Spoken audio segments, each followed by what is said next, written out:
Hello world, this is Random Fix, and today we're going to be changing out the power steering fluid on this 2004 Ford Mustang, and this is going to be a complete flush. And the advantages of changing out the power steering fluid is it can extend the life of your power steering system, the pump, the hoses, and it may eliminate any whining. So here's the reservoir.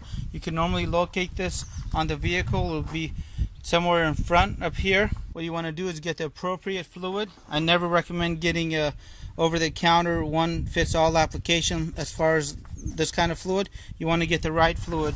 So in my case, I'm able to use automatic transmission fluid. The Mercon 5 works for this Ford Mustang, and it's a lot cheaper buying it by the quart like this instead of those little 8-ounce containers that you got to buy a bunch of. And the power steering fluid on these systems not only aids in the power steering as far as helping the vehicle turn. On this vehicle, it actually helps with the braking. So as you can see, the power steering fluid actually makes it into the brake booster here. This isn't a regular brake booster that works off vacuum. This is a power steering assisted brake booster.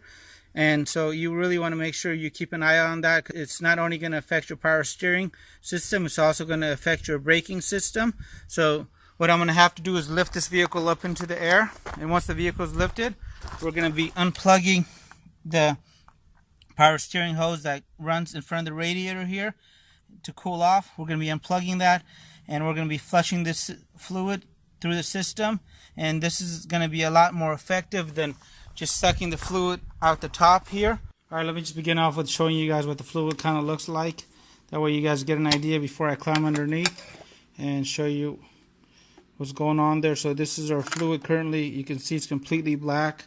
So we want to change that to a very reddish color. And I'm going to show you guys how to do that effectively. You can try using the turkey baster technique and it works really well. It may take you a few minutes, but it's not an actual flush. So we're going to be climbing underneath the vehicle here. So I got a creeper and an oil catch pan. Got myself a pair of pliers. And you want to get yourself some kind of eye protection just in case any of that fluid gets into your eyes. So underneath the vehicle, we have two lines here that actually run into the radiator. And these are pretty easy to spot because they actually come off the power steering rack right there. And what you want to do is you want to come down here and pinch this connection off and move that hose clamp backwards. So I got that hose clamp in the back there, and now with my oil catch pan underneath, I'm going to go ahead and remove this hose. Alright, so these hoses might be pretty much stuck on here, and what I had to do was use one of these hook pry tools that you normally use on a radiator. Sneak it in here, move it around, and then what I did is I used one of these tools that you normally use to remove the clips. I just put it in here and I was able to just back it off. So now I'm going to go ahead and let the fluid in this drain into a catch pan. Go ahead and use the tool to back this off. And there it is, like right there. So you can see it's going to get all that nasty power steering fluid out. And what I'm going to do is I'm going to get in the car without turning the vehicle on. I'm going to go ahead and turn the wheel.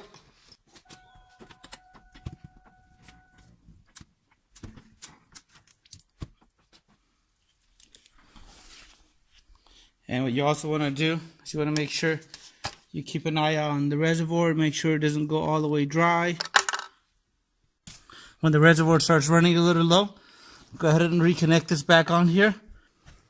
Alright, so I got that somewhat connected on here. I'm going to go ahead and refill the reservoir. And I got my power steering fluid. It's actually ATF on a lot of vehicles. If you have a Honda, for example, you may really want to stick with the Honda fluid. If you don't, you may damage the seals. But on this Ford Mustang, this Mercon 5 is definitely what it calls for. Alright, so I'm going to go ahead and pull that line one more time.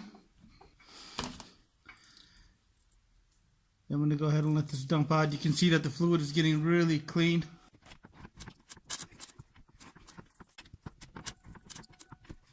And you want to go ahead and repeat this step a few more times until you get the fluid to be almost like the brand new fluid. So I'm going to go ahead and close this up, refill the reservoir, and repeat the same step.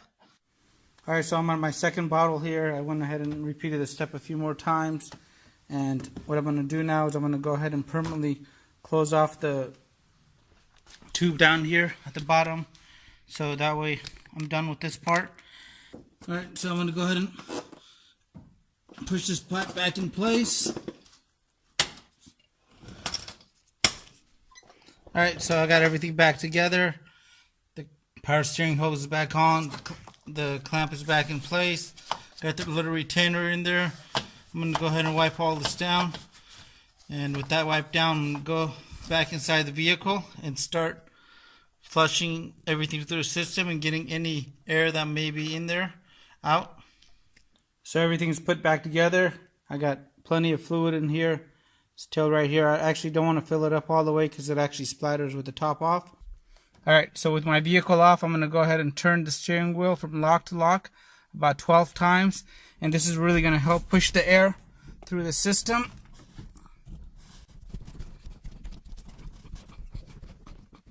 And this is what you're going to see inside the power steering reservoir.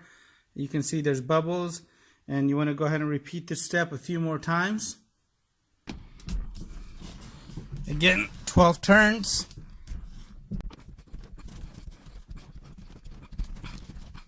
You can see I got some additional air bubbles in there right at the top that are coming out, and the power steering level is actually dropped, so it's about right here. So I'm going to go ahead and add some more power steering fluid and repeat this step one more time. Alright, so now I'm at max again, and 12 more turns. Alright, so as you can see, I got some additional air bubbles in there again. So I'm going to go ahead and let this sit for a few minutes. And the level hasn't dropped off. It's still at max, which is good. Alright, what you want to do now is you want to start the vehicle. And you want to turn the wheel from clock to clock. Total of 12 times. Alright guys, well there you guys go. We flushed out the power steering system completely. Now I have better operation for the power steering system here, as well as the braking system. And the fluid is going to be completely new. So we're not mixing old and new fluid together, which is exactly what I wanted.